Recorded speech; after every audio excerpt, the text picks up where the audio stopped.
On LinkedIn last year, we saw that about 1 in 7 jobs were remote, and now that's down to about 1 in 11. The laptop class is living in La La Land. It's messed up to assume that yes, they have to go to work, but you don't. Quiet cutting done right is a great way for employers to have that employee engagement, employee satisfaction. If the quiet cutting is done the wrong way, it impacts the reputations for employers as well. The biggest market is the labor market. If you look at what employers do, where their budget is, it's mainly going to labor. Employers are hesitant to lay off workers because of their recent experience with labor shortages. So there aren't as many of those opportunities for folks who are trying to break into those roles.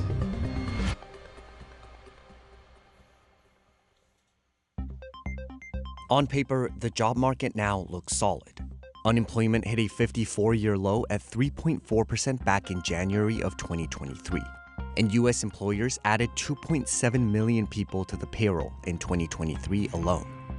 The January jobs report also showed the 2024 labor market was off to a solid start. When we look at the hard data, it seems to suggest that the labor market has been fairly strong and, in fact, surprisingly resilient, especially after 2023, where we had headlines about layoffs and forecasts of recession. But when you look at the soft data, Americans tend to be a little bit less optimistic about how the economy is doing, and in particular about the job market. Politicians just talking about how the economy is so great. I just want to scream from the rooftops.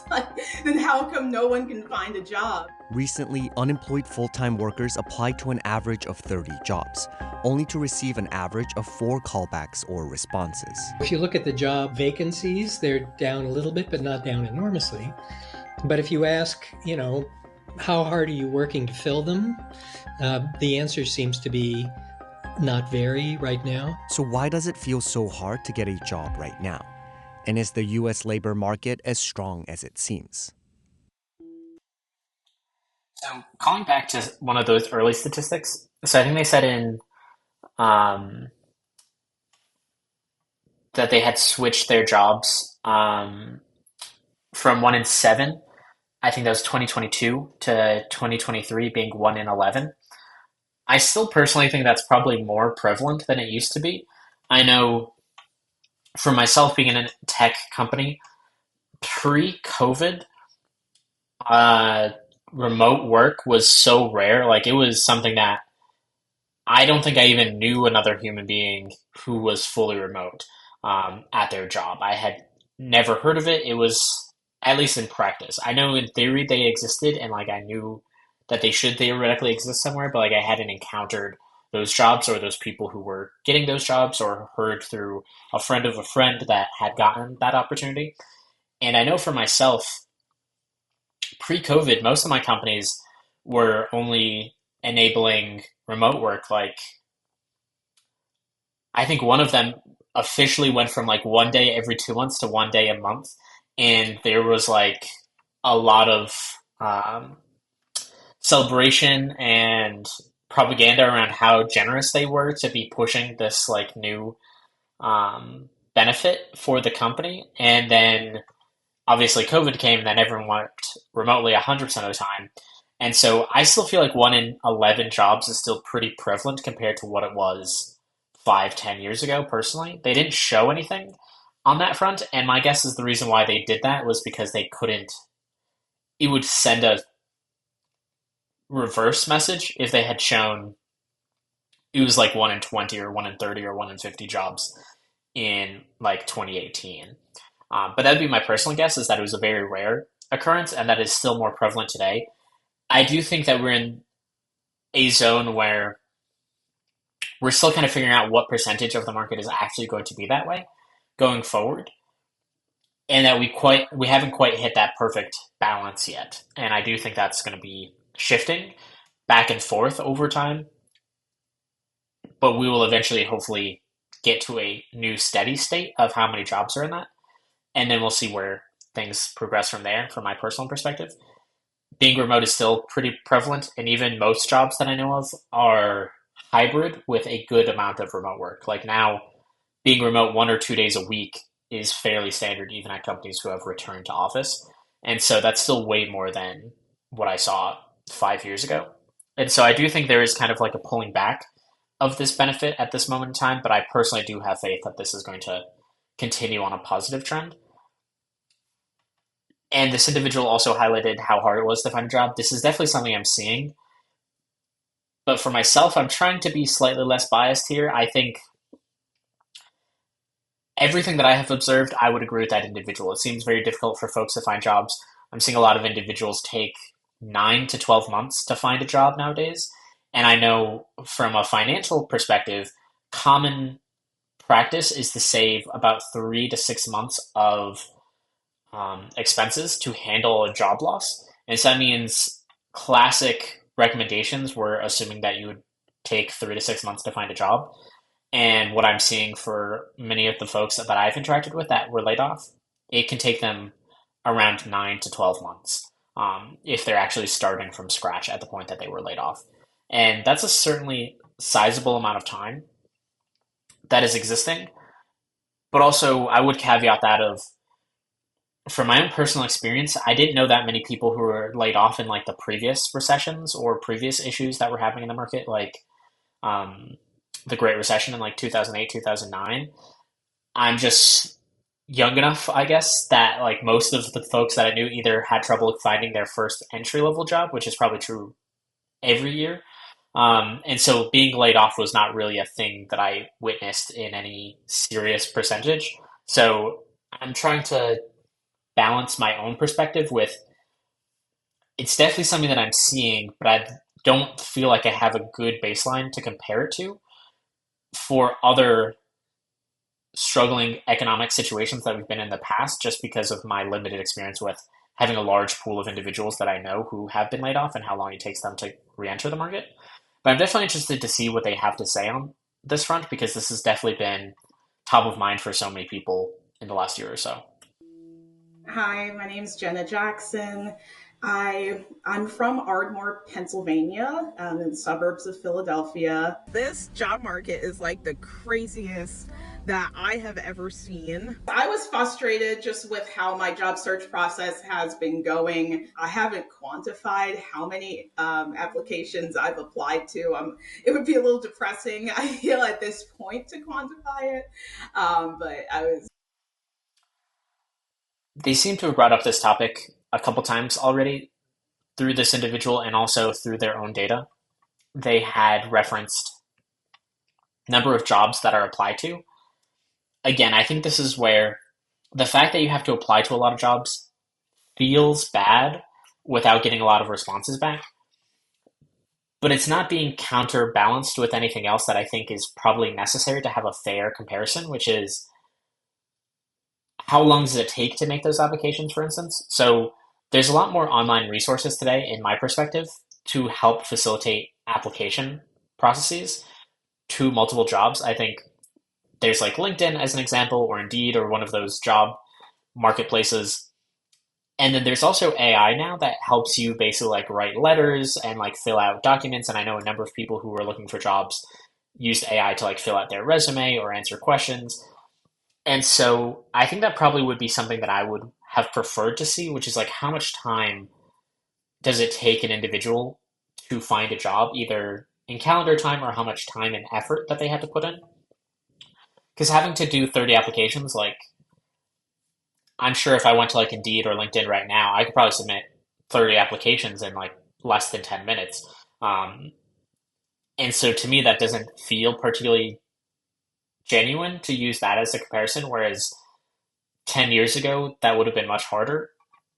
And so they seem to keep going back to this number of applications, which I feel like is a false metric for them to be using, as it seems like it would have a lot of noise to it, in my perspective, given how easy it is for people to add in applications. I feel like this is feeding on itself, where if it makes it easy for you to enter in a bunch of applications and everybody else to enter in a lot of applications, all those individuals are going to be incentivized to send out more applications to more companies.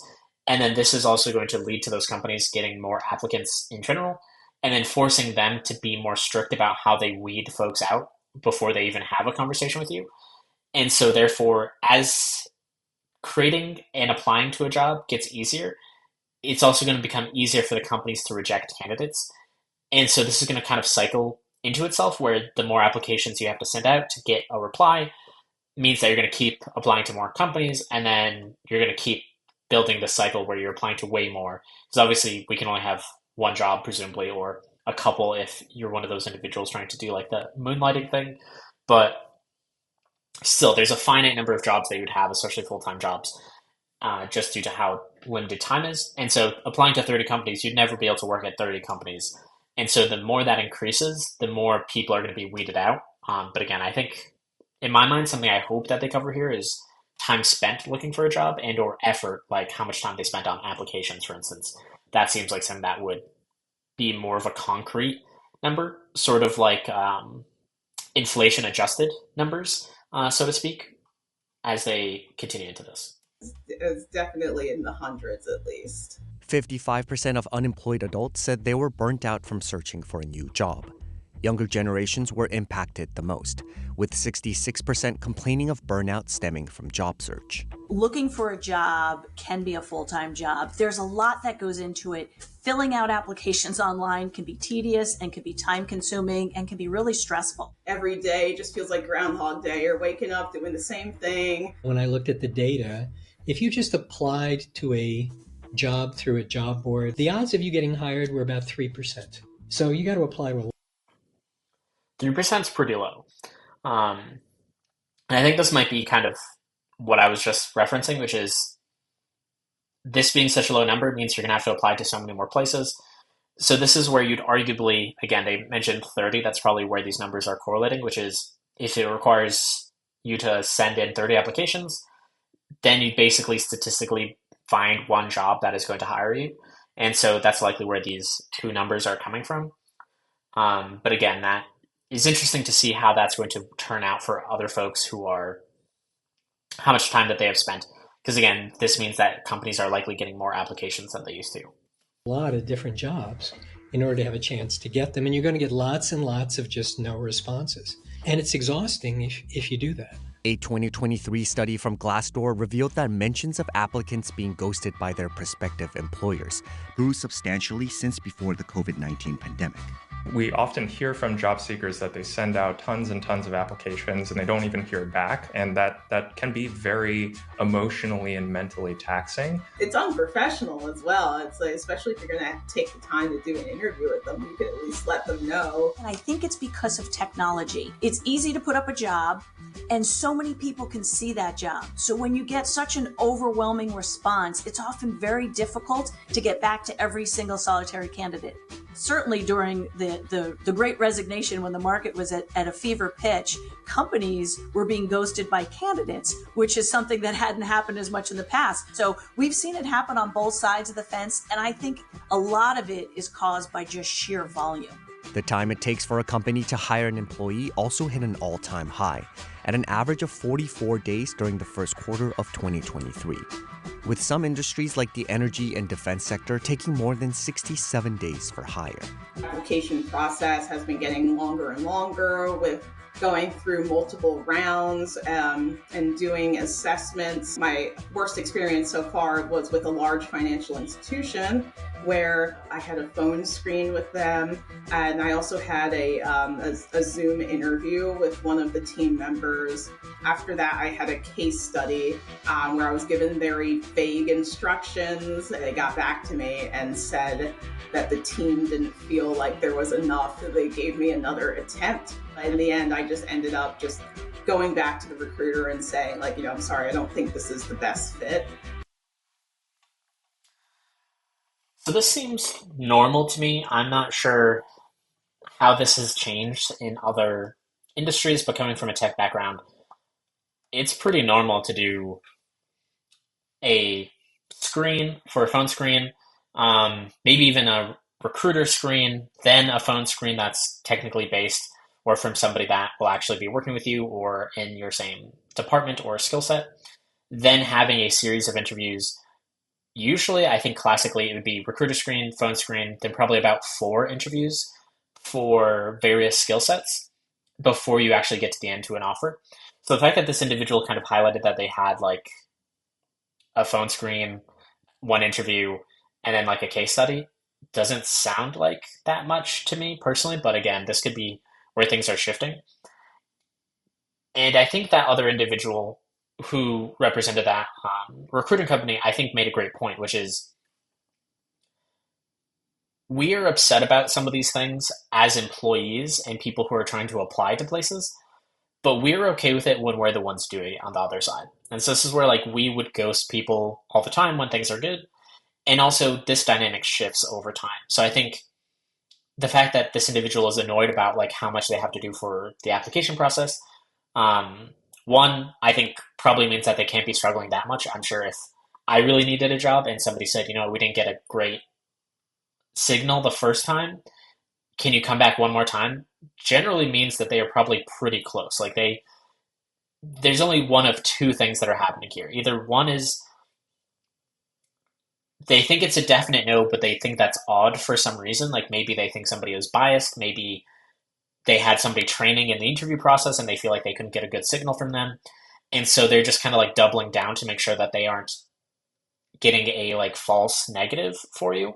Or the opposite case of they're probably checking if it's a false positive, in which case they would be thinking, this person did well, but maybe too well for what we think is possible. Again, maybe due to someone training, maybe changes in the process itself, and or maybe there being some holdout on the candidate and they want to see if this is a one-off case or if this is an actual problem that exists. But you're likely right there. Like, in my own opinion, generally speaking, if I give a additional interview to somebody, it's because they're so close and that something is slightly off that like if one variable could change, I would be interested in hiring them.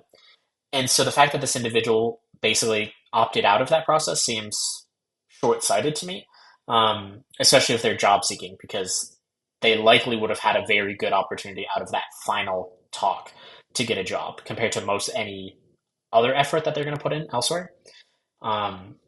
Just because the general pipeline and how the funnel works for recruiting is that usually there's like the application, and then usually you weed out a lot of the applicants just at the resume phase before like anyone even speaks to you. This could be a 10th or 100th even sometimes, depending on how many applications you get. But then usually speaking, I think industry standard from the moment somebody talks to you and has a question, usually it's about 50% per phase. So like if you talk to a recruiter, usually only about 50% of people they talk to are going to be passed on to somebody on the team. If you have like a phone screen from somebody on the team, there's about a 50% chance, give or take. And then if there's like a on-site or like a interview day or a panel scenario, again, that's probably about 50% of people who made it there. And so we're already getting rid of so many folks, but this also is positive in the opposite direction, which means if you're at like the final stage of interviewing and you give up on an interview, even if it's the final interview for an hour versus taking a new phone call for an hour, those two things are not equivalent because you're in a pool of like 1 out of like 100, let's say, for the phone screen. But if you're already at the panel and they're asking you to go one more time, like you might be one of 2 or 4 people that they're talking to at that point. And so your chances are so much better to put your effort there. And so that seems very short-sighted, and they probably kind of like shot themselves in the foot, so to speak, to prevent them from getting a job in that case. And again, this is where it happens on both sides. And I know for myself being a interviewer and somebody who hires, there were times like in COVID, et cetera, where hiring was going crazy, or even pre-COVID, where hiring was so competitive that if somebody said that they had another interview going on, that person would be like fast tracked. And sometimes I would see bidding wars start before that person even like finished their interview. So like they'd say something like, oh, I'm interviewing at Google, I'm going to have my final phase next week. And basically the managers would just start bidding, and they would just say like, oh, okay, then I just need to get this person before they finish that interview. Otherwise Google is going to take them, or whatever other company is going to be there. And so they would speed up the process and like cut it out a little early in order to try to help that candidate take their job. And again, this is where it goes both ways. When we have the power as employees and applicants, we use it to gain power and benefits from the companies we're applying to, either in higher salaries, more benefits, easier, shorter application times. And the employers do the exact same thing in the opposite direction, which is when we are struggling to find jobs as a market and as a population base, they're going to take longer to do the interviews because they're going to want to make sure they're getting the right candidate and they're getting exactly who they want for that job when they have many, many applicants. If there's only 10 people applying to their job, they're going to probably take each of those 10 people very seriously. But if you're one of 100 or one of 1,000, they know that if they reject you, there's going to be hundreds in line behind you that they can talk to. And so they're just not going to have as much sincerity with you as an individual candidate at that point. Because even if I did move forward and they were okay with my revision, there still would have been 3 more interviews. A lot of employers think that doing more interviews is a good thing, and it's not a good thing. Most job interviews are not doing anything important. They don't know that the questions they're asking are going to reveal anything about whether you're a good candidate or not. They don't know when they ask the question what the right answer is. And this is a development that's been going on for a while. It's not a good thing for anybody. And even if the labor market was stronger, you would still be seeing some of this.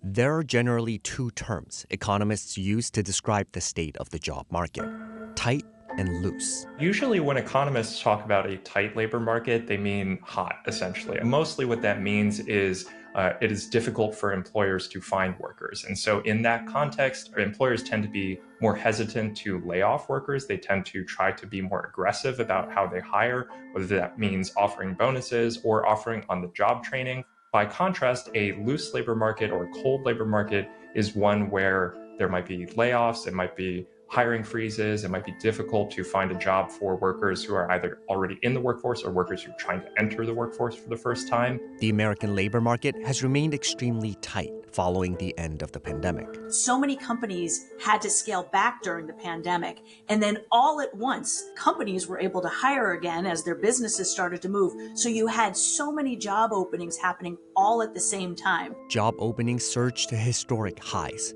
while the country continued to struggle from a devastating labor shortage. With so many...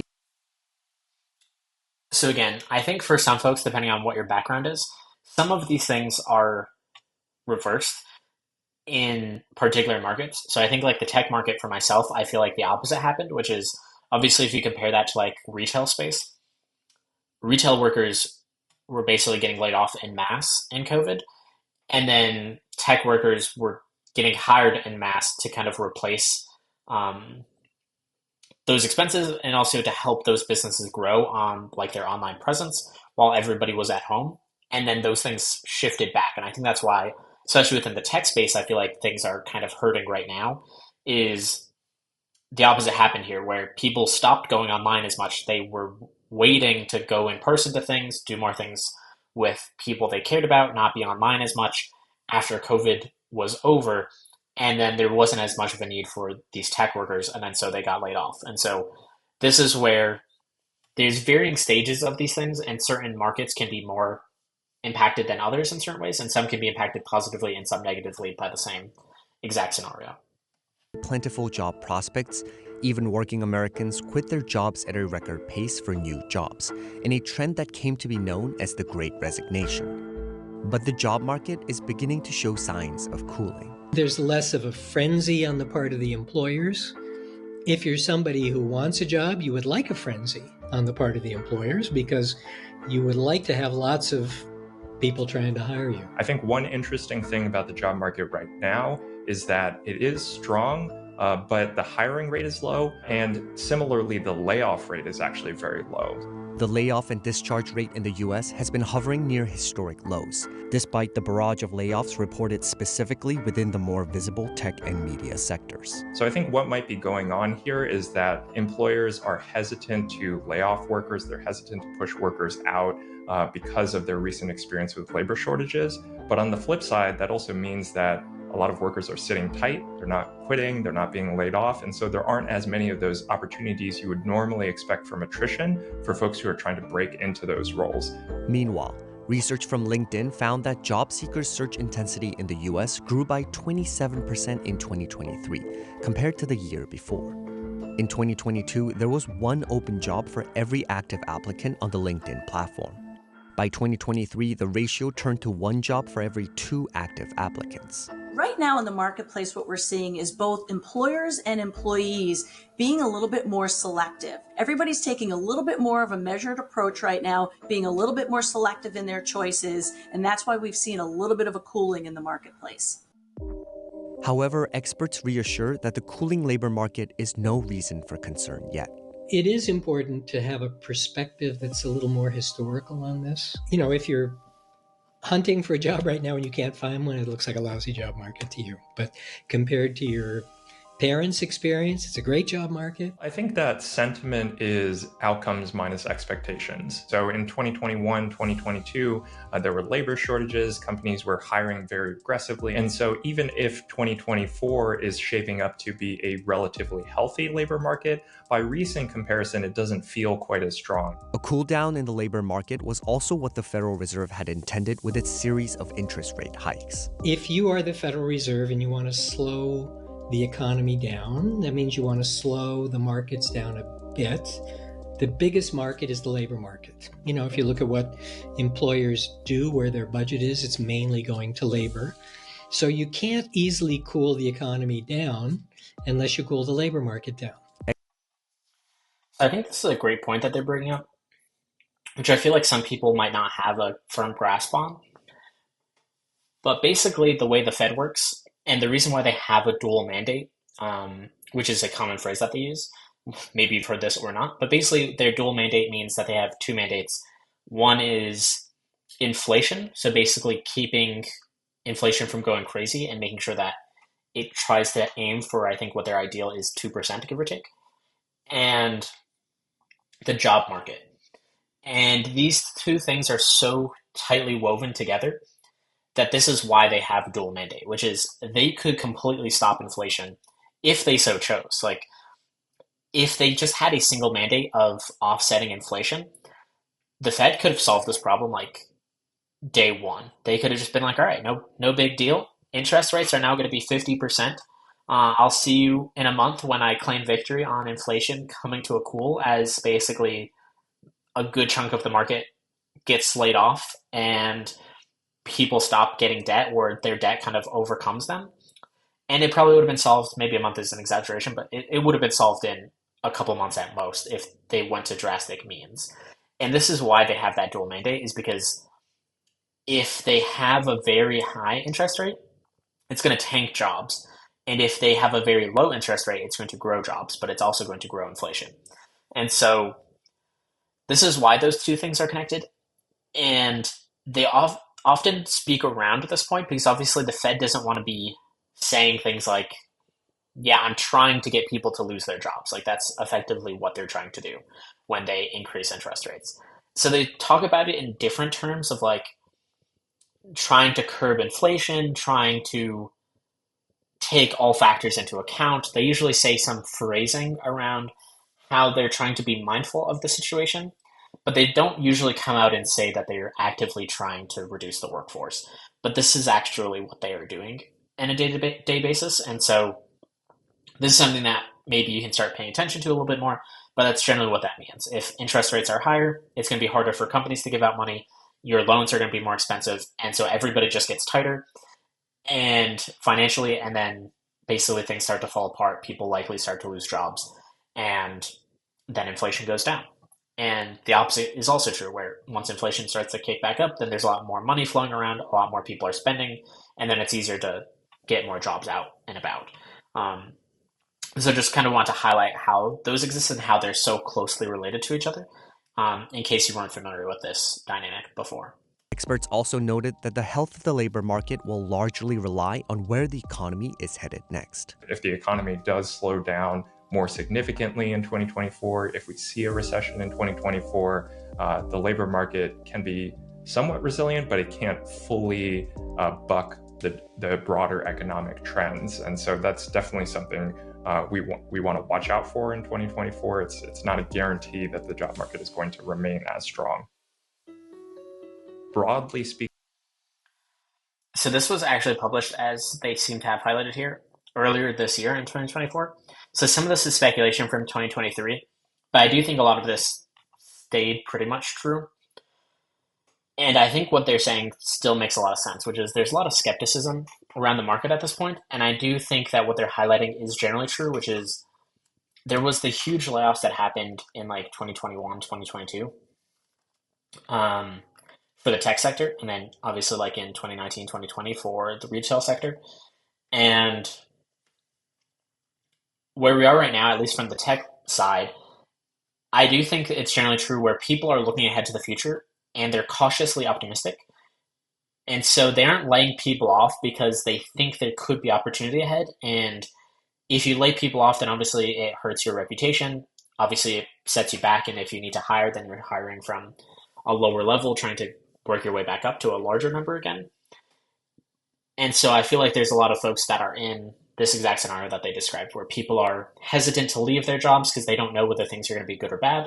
So you are trying not to leave a company that you think you are basically safe at because the market could be worse. So employees are sticking around to avoid bad things from happening if they go elsewhere. And then employers are not laying people off as much, I think, because they're looking ahead to see if things are going to be good as things turn over into 2025. And so I've seen over the last couple months, maybe 3-6 months, I feel like there's kind of ebbs and flows of more jobs coming in, maybe some other companies doing some more layoffs, and it kind of teeters back and forth where there'll be some months where the job market is better and some months where it's worse. And so I think this is kind of hovering around this area right now where people are thinking ahead of what the future could be and trying to prepare for it. And so this is definitely going to have a big sway over what actually occurs in the future of whether there's great economy and more jobs happen and then people feel more secure and then they're happier to move around, or there will be more hesitancy and people will try to stay at their jobs and also their employers will probably be trying to look to lay them off to offset some of that spending. We might have some optimism about the economy. That doesn't necessarily mean that the job search is an easy process. I guess the big thing I would say is it's not you. It's not you. It's happening to thousands of other hundreds of thousands of people at the same time. And it has to do with what's going on in the bigger economy. It has to do with uncertainty, but it also has to do with a lot of quirkiness inside employers about how they handle hiring these days. It's definitely difficult out there, but I just encourage you not to give up and still keep diving into your network and stay tight with family and friends, just to give you, the emotional support that you might be lacking at the moment, and to give you that confidence that you can do it. I think that's a great point. It seems like this is one of those multi-segment videos that they're going to have here. But I think that was a great way that they were ending that segment because from my own experience, there's some individuals who took, again, like 9 to 12 months to find a job. And if you talk to them at month 3 or month 6 or maybe even at month 9, they weren't sure. They felt very lost. They still didn't have that offer in hand. They weren't sure how long this was going to be. They're starting to think, oh, maybe this is going to be 12 months, 18 months, who knows, years before they can find a job. And then usually a couple months later, things start to turn around. And even for a few of those individuals, arguably some of them came out after that 9 to 12 months with arguably a better job than they had 9 to 12 months prior. And so I think it's good that they're highlighting that this is happening to a lot of folks. And I don't think it doesn't make your situation better, but I do think you don't have to worry about you being singled out or you having undue burden or you not necessarily having the qualifications or that you're never going to make it. I think you will. I think give it time, keep investing effort, keep looking for it, because for most of the individuals that I know of, it did turn around for them. And there's going to be these highs and lows, and I know that it can impact your confidence, but know that there's likely going to be a light at the end of that tunnel. And so just keep at it and don't feel like you're alone. There's many, many people who are feeling exactly what you're feeling right now if you're in this situation.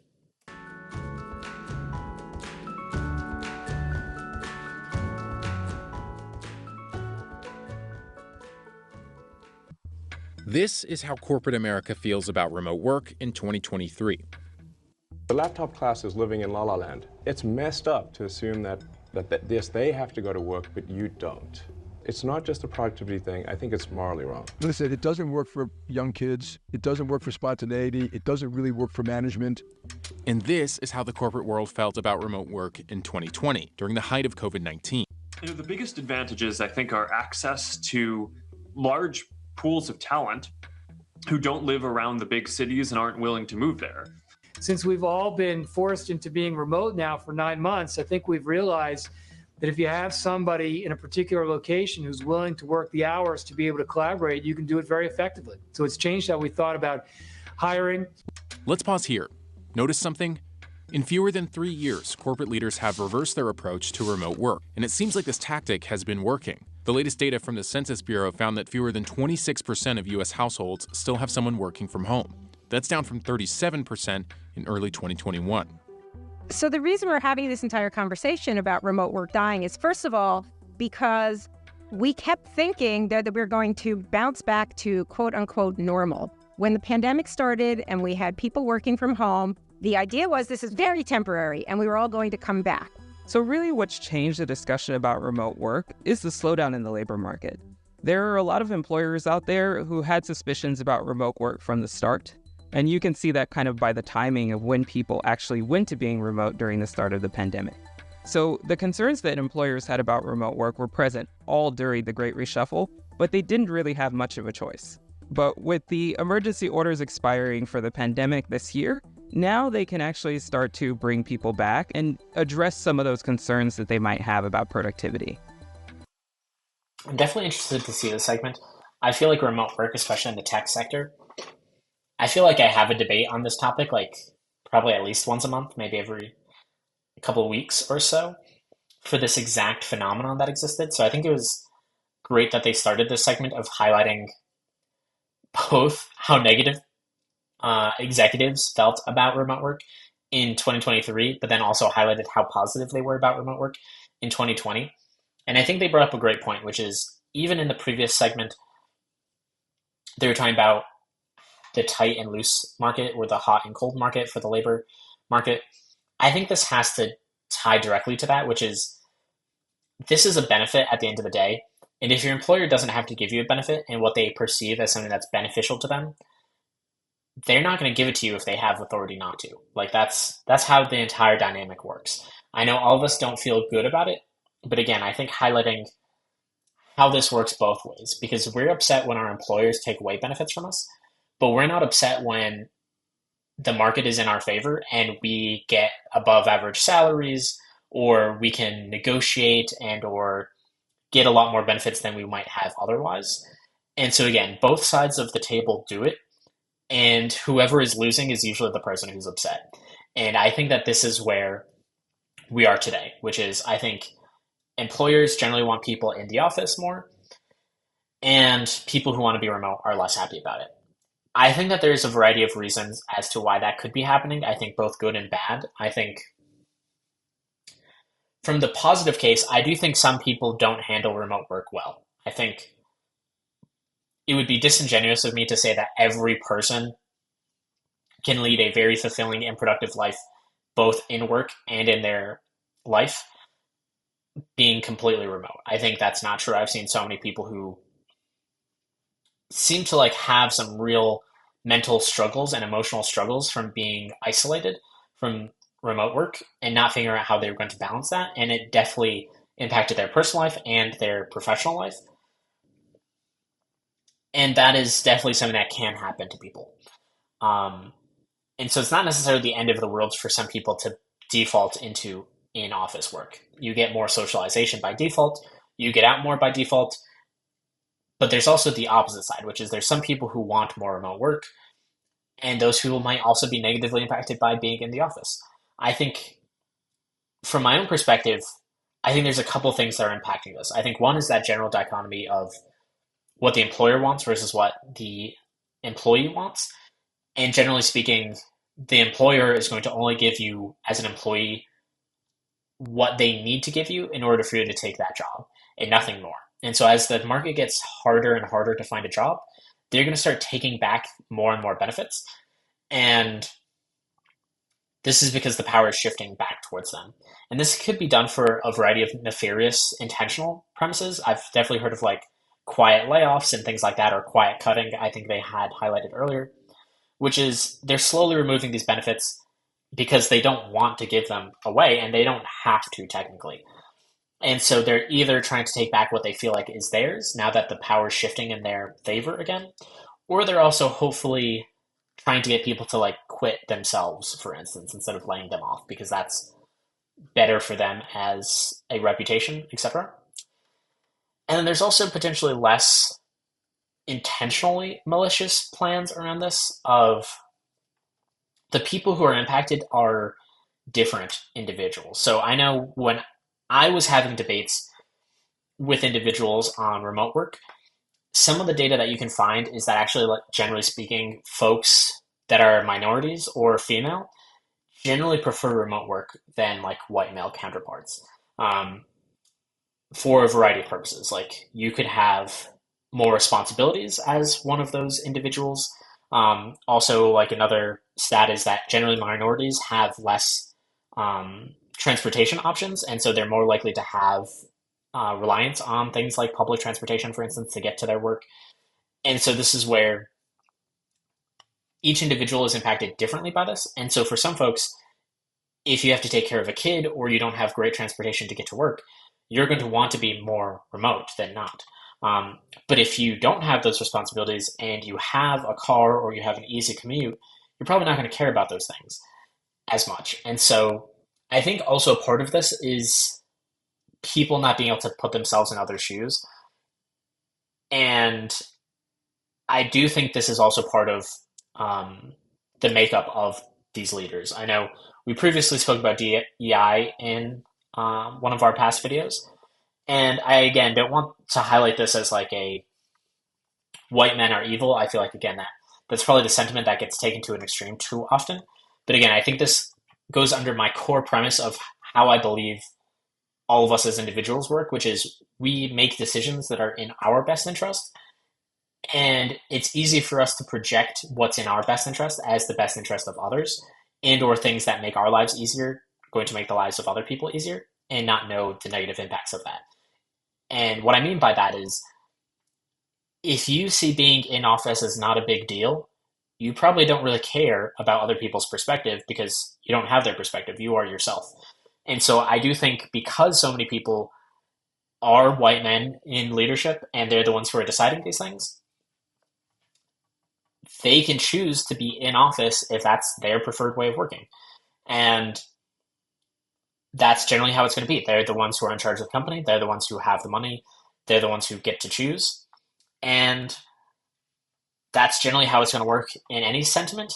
But again, I think the opposite is also true, which is whoever's in charge is going to generally pick and choose the way people operate and work to their own personal preferences. And this is where not every individual is going to share the preferences with the manager or the CEO or the executives of that company. And so again, I think that's another way where it's not necessarily intentionally malicious, but it could be a scenario where the preferences of that individual are different. And again, this could happen the opposite way as well. You could have somebody who is very pro-remote, but then you could struggle personally with being a remote employee. And this is where people get to make these decisions. And there could be a variety of purposes behind this, either good or bad. And some people might, I have to believe fundamentally that some of these people do believe it's better to interact personally. And I do think it is. I think if you took an isolation of like a single meeting in a day, like if you took a 30-minute, hour-long meeting with a large group of people, I do think that meeting is going to generally be more efficient and probably more productive in person. But I do think that offsets everything else around it. And I think you can be hyper-focused on that, of you're excluding the person's commute, what their personal life is.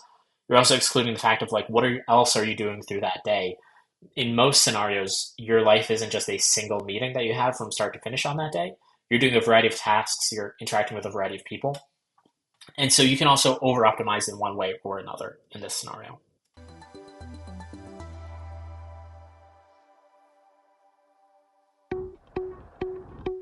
Remote work was thrust upon us basically by the pandemic. Before the pandemic, remote work was pretty rare, so about 5% of days. We were forced to work from home. All managers and professionals were basically fully remote for much of 2020. And then it turned out it's worked really well. Such as no commute, working in your sweatpants, doing your laundry between Zoom calls, but also just the savings in terms of time, in terms of money, in terms of your commute, in terms of being able to spend more time with your children or pick them up. Preach, lady. I feel like I'm going to have to get one of these sound clips to share with folks when I have this. But I feel like all those points were valid. I feel like that's definitely one of the big rationale. You get so much time to do your own stuff. You don't waste as much time on a commute. And I do think it's financially better for folks. Obviously, you might even need less cars, which is a big reason why many Americans are struggling financially, is because they overindulge in cars or they have car payments that are beyond their means. And also it curbs other spending. Like oftentimes for myself, it's easier to go buy lunch or breakfast out when you have work because you lose all this time to commuting. And so therefore, one of the easy ways to get your time back is instead of prepping your meals, you just go and buy them. And so it kind of builds on itself. And I do think there is a number of repercussions for being in office. So I really like that this individual is so pro-work and highlighting all those examples. I think, to be fair, maybe they should have another individual who highlights all the benefits of being in office, but we'll see if they do that. Up from school, people quickly found ways to be productive, to continue communications together, and to keep collaborating together in whatever tools they could invest in to support that work and that teamwork.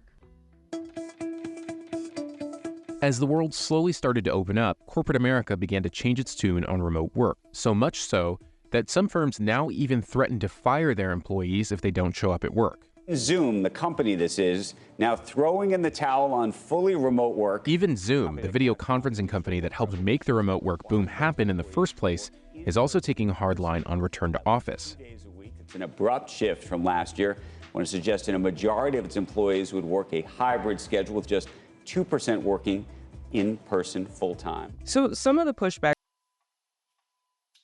While they didn't specifically address it, they did have a headline of basically like billionaire CEOs pushing to potentially fire folks who don't show up in office. And again, I think this is where these things aren't fully balanced, where from every company that I've been at, it's disproportionately the most senior individuals who have disproportionately large salary and or financial packages for their work that are pushing for in-office work. And so this is where, like, if you are a billionaire, you're probably not worried about your home being very far and inconvenient to get to your office.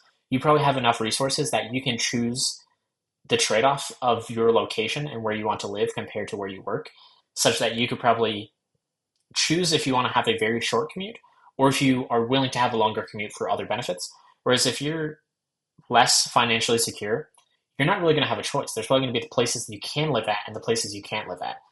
And that's it. That's really all the choice that you have. And again, same thing for childcare, for instance. If you are a billionaire, you probably don't think twice about just hiring somebody to go take care of your children.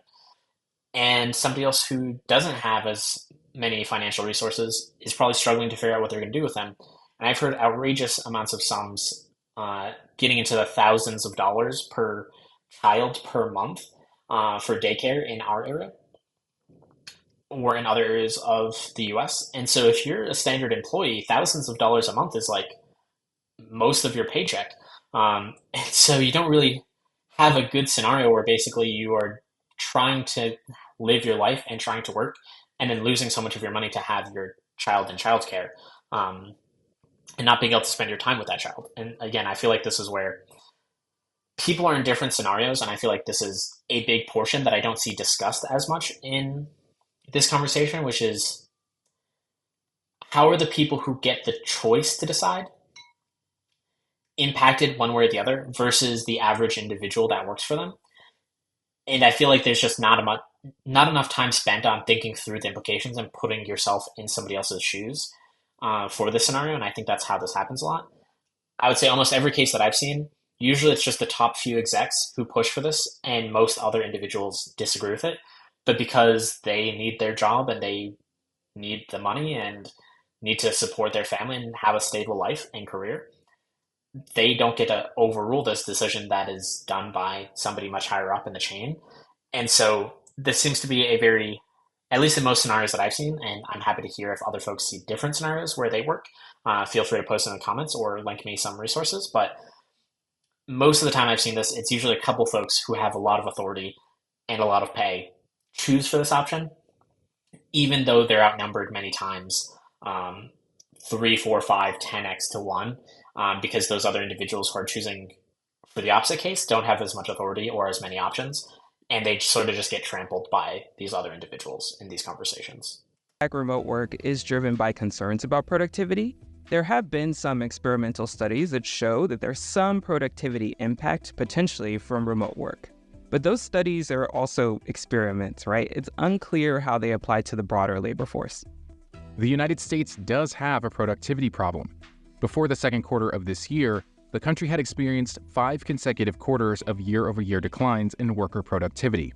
In fact, a major study that Professor Nicholas Bloom co-authored found that fully remote work led to productivity declines of about 10 to 20% when compared to fully in-person work. Now, the other important thing in the study is we pointed out, look, what firms care about ultimately is profitability.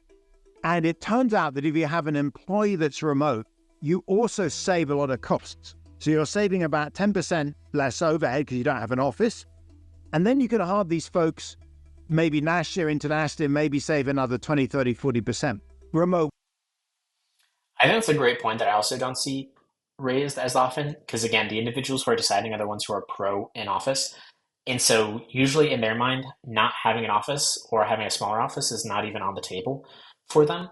But again, people and companies would be saving so much money. They're not paying for electricity or water or amenities for the individuals who are working from home. I've even seen some companies where it's like, bring your own device. And so you just work off of like your personal laptop in some cases in very small startups or things like that.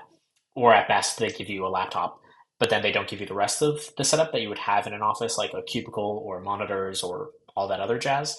And again, I don't see that highlighted as prevalently in these conversations. And I think a portion of this could be the fact that many retail spaces, you usually sign up for many years ahead. And so before you get too excited about that being an angle you can bring up to your manager in the future case, most of the time, these real estate contracts are like 5-10 years maybe. And so this is where like, if they signed that contract 5 years ago, they still might not be able to get out of that contract. And that's why they're not considering it as an option, is because that's a fixed cost for them at this point in time. They might not be able to choose to reduce that for years to come. And so their only options are to get some other benefit someplace else. But I do think it should be looked at more holistically, in so much as I've seen many companies spend a lot of money on office space when it's matter-of-factly cheaper to have an employee work from home. Workers, they may be 5-10% less productive, but they are so much cheaper that it's profitable for firms to have many teams, many employees remote. If you're coming with the stat to protect yourself, to put the positive narrative for people to return to work, I'd like to think, what were the productivity like when people were all working from home, when you're not allowed to have any face-to-face worker at all, right? So now you're spinning it in your favor. So I'd like to challenge that. If the employee can perform their duties and handle their responsibilities, they should be encouraged to work from wherever makes them feel as excited about life as possible. I camped in Key West for 3 weeks. I was in North Dakota in February. I've been up and down the coast of California. I've been to our national parks. For me, that's where I feel best working, and that's where I've gotten my best work done. I believe we can work from anywhere. My name is Susan Parazoli. I used to work for JP Morgan and Chase. It was all remote. But once they changed their policy to come to office, that was in Plano, Texas, but I live in California. So I decided not to move out there because of my kids. I have 2 school-going kids. I have to manage work-life balance as well. That was the reason why I quit my job. JP Morgan had given me 45 days of time frame to find another job.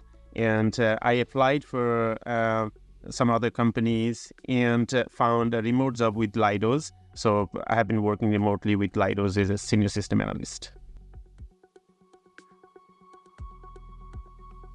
Parajuli is not alone in his choice to quit rather than return to an office setting. Finding a fully remote job, though, is getting more challenging. New research from Indeed found that job postings are declining faster in metropolitan areas where many jobs can be done remotely. A similar trend is playing out on LinkedIn as well. So on LinkedIn last year, we saw that 45 days of time frame to find another job. And I applied for... is not alone in his choice to quit rather than return to an office setting. Finding a fully remote job, though, is getting more challenging. New research from Indeed found that job postings are declining. I just wanted to get back to this view because I believe that what's happening here, if I'm not mistaken, is postings in high work from home metros declining year over year. So if I'm not mistaken, I think this is showing the percentage change because this is year over year change. And so again, they have this line towards the bottom, relatively speaking, of 0. So basically anything that's below that line means that the number of remote jobs are declining.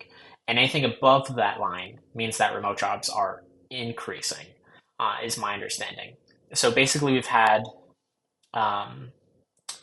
June 2020, so basically like mid-year, 11/20/20, and then at 4/21, it basically started to shift. So probably about this 1 year span, it was declining, and then it upticked all the way up until basically, let's say about 9/2022.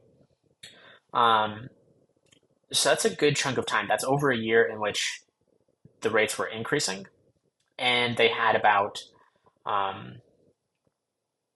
a year where they were decreasing. And then now we're entering another year where they are potentially decreasing again. So obviously when we're at this point of the trend, it's going to feel bad. But also worth highlighting is that the scale on this chart is very different. So while things were declining, the declines were on a scale of 0 to negative 40%. But when they were increasing, they were on a scale of 0 to 120%. And so my guess is that still it has netted out positively, though they have chosen to show it this way. Just because, again, basically you're looking at the sum of the volume, basically. So what I mean by that is in the space from basically around 420 to 421, that chunk of the marker that is below the line, and then the chunk below the marker from about 9/2022 to present, those are pretty small slivers of space that are below the line and kind of the volume that's generated by it. Certainly the chunk of space that's above the bar created by the 0% access and the yellow and blue lines, I think is a much larger space, which means there's been a much larger increase than there have been decreases over the same span of time. So again, that might have been a weird way of describing it, but basically what I'm trying to say is it seems as though they're highlighting the fact that the number of jobs increased more than what they have decreased over the same period of time. So we'll see if they address that specifically. But again, I feel like there's a lot of almost doom and gloom on this topic just because we're seeing a decline at all. But I do think things are still generally better than they used to be. Declining faster in metropolitan areas where many jobs can be done remotely. A similar trend is playing out on LinkedIn as well. So on LinkedIn last year, we saw that about 1 in 7 jobs were remote, and now that's down to about 1 in 11. But over this time, we've also seen an inversion. Now we see about 1 in 7 jobs being hybrid, coming up from 1 in 11 last year. So I think that's exactly what I was trying to highlight earlier. I think when they first showed that number, which is it hasn't shifted from fully in office, which is what it used to be pre-2020. Those jobs are now hybrid jobs, and many folks that I talk to generally have either 3 days in office or 2 days in office a week, which is so much better than 5 days in office. Obviously, we look at like the JP Morgans who say 5 days in office because those are very extreme examples and people don't like those as a forcing function. But I do think we are still netting slightly more remote friendly than we used to be. and that there's a bit of a correction that's happening here, but I do think we're going to net positively on more remote if you look back at the last decade. And I hope we will still net positively in the coming decade, but we'll see how that continues to trend. Seeing more folks coming back into the office, but they are not coming back into the office 5 days a week. Many employers are strong-arming their team members and that they would love remote work to die faster. As a result, I do see that remote work is quote-unquote slowly dying and becoming more competitive to get. The pandemic-induced shift to remote work has raised concerns about the future of commercial real estate, especially office spaces. The latest report from McKinsey Global Institute suggests that remote work threatens to erase $800 billion from the value of office real estate in 9 major cities around the world. Other experts say, to me, that sounds great. Again, I think I've probably been hopefully clear that my stance is generally pro-remote. But given the housing shortage that exists in so many metropolitan areas in the US, that would be a great thing in my mind. If people had less time in office and then more people had affordable housing in the cities that they work in and live in, that'd be a fantastic trade-off, I feel like, for society. And so they're being lost in like retail or commercial rentals. To me, doesn't sound like a big deal. Right now, so many people are negatively impacted by how hard it is to find a home and where that home is located. If more people could just live in the cities that they love and live and work in right now, I think that'd be a net positive for everybody. So I think, again, that's taking it sort of out of context in so much as they're just showing the loss in one side, but they haven't quite shown the positive elsewhere. But in my personal perspective, I think that would be great to see. Less office space, more apartments, making it cheaper for folks to live would be great. The empty offices created by remote work in various cities are also leading to what's been called the, quote, urban doom loop. The problem does start with the office demand, right? And we've seen with the advent of remote work and hybrid work, a dramatic reduction in office demand over these past 3 years that has led to rising vacancy rates and, in fact, to all-time high vacancy rates in the office market right now. And that does put downward pressure on the valuations of these offices. You mentioned that they're down, probably 20, 30% already. They're likely to fall by more. And that causes downward pressure on property tax revenues, because for a lot of cities, office tax revenues is a big chunk of their tax revenues, often as much as 50%. Some of that is coming from office, maybe 20%. So maybe 10% of overall tax revenues for cities comes from office. If those offices lose about half of their value, tax revenues fall, and that creates a huge hole in the budget. So like everything, there are going to be winners and losers as we transition to a world where we have remote work as a permanent feature. One of the potential losers is commercial real estate, in part because offices aren't needed as much or they're not needed at all. So commercial real estate may be a loser for remote work. We may also be concerned about businesses that support workers who come to the office. So think about your food trucks, your laundry services, all of these businesses that are centered around folks coming into the office 5 days a week. They may face difficulties when that's not happening as much. Commercial real estate is problematic in a number of big cities, but there are a lot of people now who are saying that we need to bring people back to the office because our commercial buildings are empty, which is a little bit like saying we need to have people use the horse and buggy because cars are going to wipe out that industry.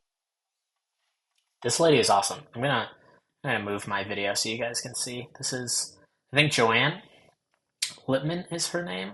This lady is awesome. She's like my spirit animal, I feel like, on remote work. She's just sharing info just hard and fast on what's real on remote work. I totally agree with so many of the points that she has made, so I'm just wanted to make sure that folks were able to see who that was so she gets appropriate credit for that in the future. Yeah, curious to see what else she will say. We have to understand that the world has changed, our ways of working have changed, and we can't go back to an old, outdated way simply because we are being motivated by commercial real estate. Commercial real estate needs to rethink. We've already seen in some cities that it's being converted, it's being used for other purposes, some of it's being converted into residential housing, and we're going to have to get much more creative about what to do with those empty buildings. If you're pushing your employees to come back to the office, you got to make sure that they're coming back to the office for something other than meetings. I don't think we ever will bounce back to those pre-pandemic days. What I do think we will see, and we are already seeing, is that there is a benefit to also being in person. And that's why we're seeing companies first saying come back 1 day a week, 2 days a week, 3 days a week, maybe 4 days a week even. But I do think that the old school 5 days a week, 40 hours on the premises, I do think that's dead. I don't think it's coming back. I'm a family person, and most importantly, I can save multiple hours by working from home by saving commute hours, and which I can give to my family. I can give those hours for myself, which has been benefiting a lot, and I always prefer to do remotely. Work from home is here to stay. If you're concerned about it, the best thing to do is figure out how to make it work, because it's definitely not going away.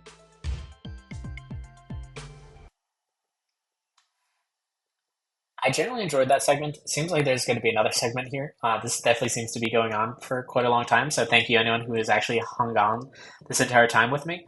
I do wish that they did cover kind of the opposite perspective a little bit more of people who want folks to be in person, because they only really touched on, I think the only point they had was people might be more productive. And that's just a theory by some people. It's unclear exactly how that's going to turn out in the overall debates. But I feel like they just had the pro-remote and anti-in-office perspectives highlighted there. It would have been more balanced in my perspective if they had somebody who was pro-in-office to highlight their rationale and maybe highlight some statistics there. But it seems like we're going to be moving on to what was previously highlighted from quiet quitting to quiet cutting, which was definitely an interesting trend to see over the last year or so.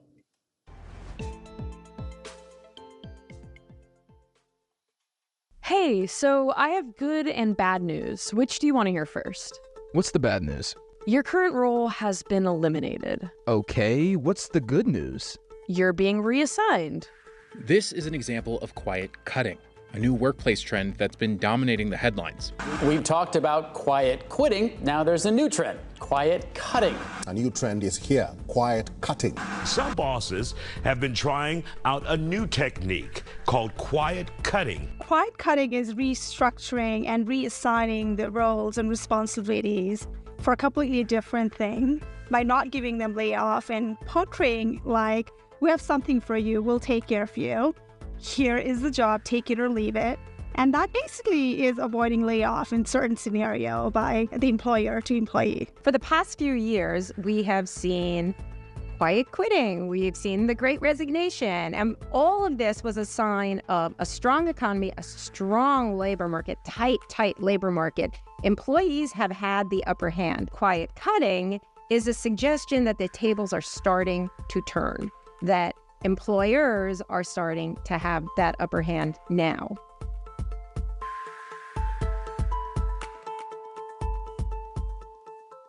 Quiet cutting is just a buzzword term, but reorgs, when a company reorganizes their internal system and teams, is not new. It's not a new concept. And reorgs have historically either been made to benefit the company, but have historically always frustrated employees. It is being highlighted as a different aspect of the mass layoffs and changes in the field of work that we're seeing. This is Matt Conrad. He's been reassigned twice at IBM. He ended up with a job he loves, but the reassignment process took a toll.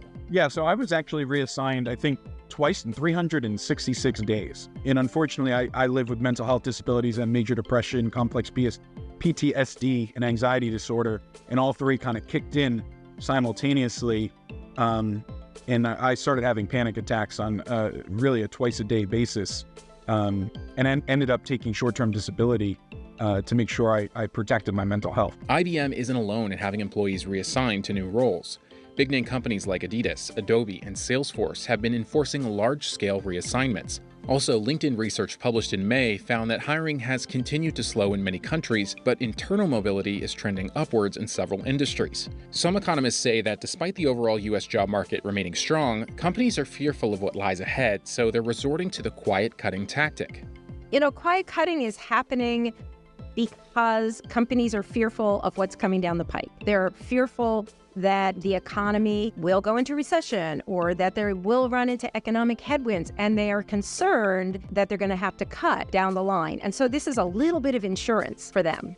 The other thing it does is it potentially saves employers money, because if you have to do a major layoff, then you have to pay severance. There's all sorts of other financial issues that come into play that will cost you money. So this is sort of a way to have some savings and hopefully get rid of some employees. It's really unfortunate. It does not reflect well on the companies, and it really is very harmful to employee morale. So one of the things that typically happens during business cycles is this process that economists refer to as creative destruction. So as we figure out what the next step is, when you see demand slowing down, what's the new product you're going to release? You want to create, but then in order to create, you need to cut costs. And that's part of the destruction.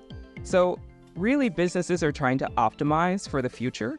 And that results in these things that we call reorganizations that are often being referred to as quiet cutting. Quiet cutting done right is a great way for employers to have that employee engagement, employee satisfaction. But if the quiet cutting is done the wrong way, it impacts the mental health. So I was caught off guard a little bit by this term. It's not what I was expecting it to mean. They seem to be implying that quiet cutting just means reorgs, which isn't really a cut, I would say, inherently, unless they're going to get to that in a segment. But arguably, if you have the same employee, because they had the exact example of, we're getting rid of your old job, but we're going to give you a new job. And so if the employee is staying at the company and potentially getting paid the same, then like no cutting has actually existed. That's just a reorg.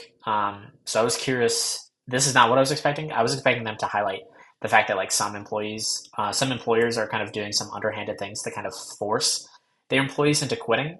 And that's not where they seem to have gone with this. Because again, they could reorg and then say, okay, you can't have this job, but you can go into this other job that I know you're probably not going to like. And therefore, I give you the opportunity to keep your salary and keep working for me, but I know likely you're going to quit, was what I was expecting quiet quitting to be. I'm surprised that it's just reorgs, because that already has a name.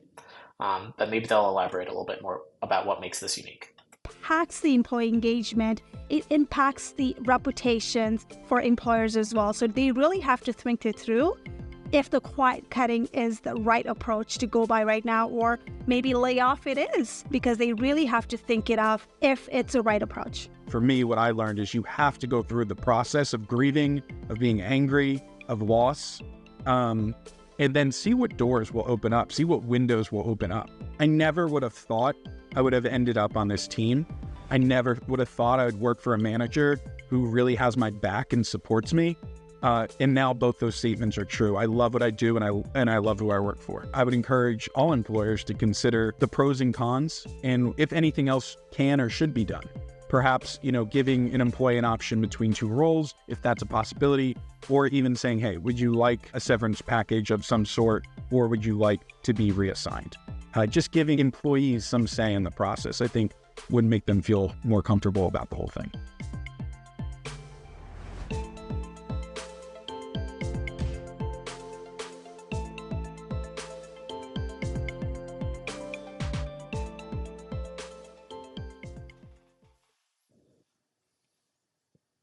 Thank you for watching, especially for this very long video. If you enjoyed what you saw, please hit like or subscribe.